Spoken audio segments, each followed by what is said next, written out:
If you want to cancel your Disney Plus free trial, follow these simple steps to ensure that you do not get charged once the trial period ends. Step 1. Log into your account. Visit the Disney Plus website or open the Disney Plus app. Enter your login credentials to access your account. Step 2. Go to Account Settings. Once logged in, navigate to your account settings.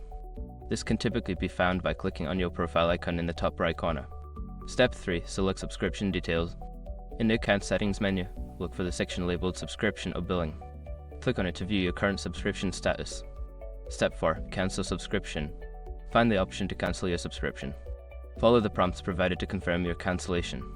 Make sure to read any information regarding the cancellation process. Step 5. Confirm cancellation.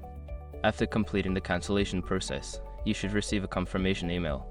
Check your email to ensure that your subscription has been successfully cancelled. By following these steps, you can easily cancel your Disney Plus free trial before it converts to a paid subscription. If you have any issues, consider reaching out to Disney Plus customer support for assistance.